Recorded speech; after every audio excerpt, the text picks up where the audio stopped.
Pokládka škrydly sa začína nastavením výšky odkvapovej škrydly.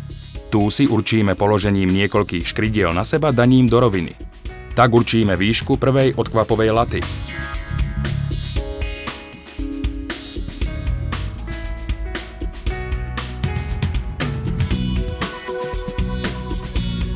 Potrebnú výšku laty môžeme dosiahnuť viacerými spôsobmi, a to daním 2 lát potrebnej hrúbky na seba, daním 1 laty na výšku, alebo použitím laty a odkvapovej mriežky.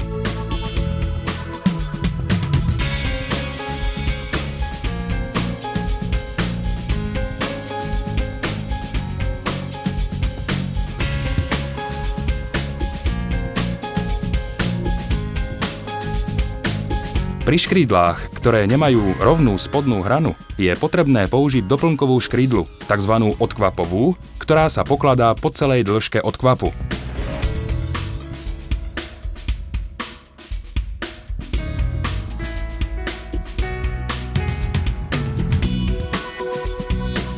Pri kladení škrydly je potrebné určiť optimálnu kryciu šírku.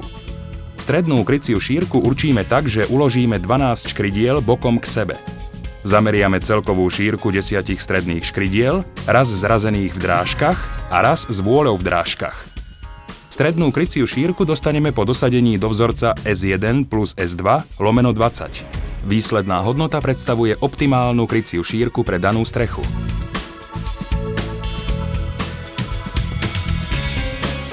Šírku nanesieme pomocou šnurovačky na strešnú plochu.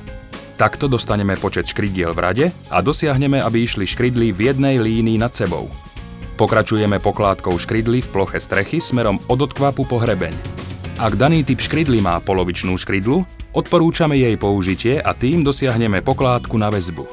Polovičná škrydla sa kladie do každej druhej rady, z ľavej a pravej strany štítu po okrajovej škrydle.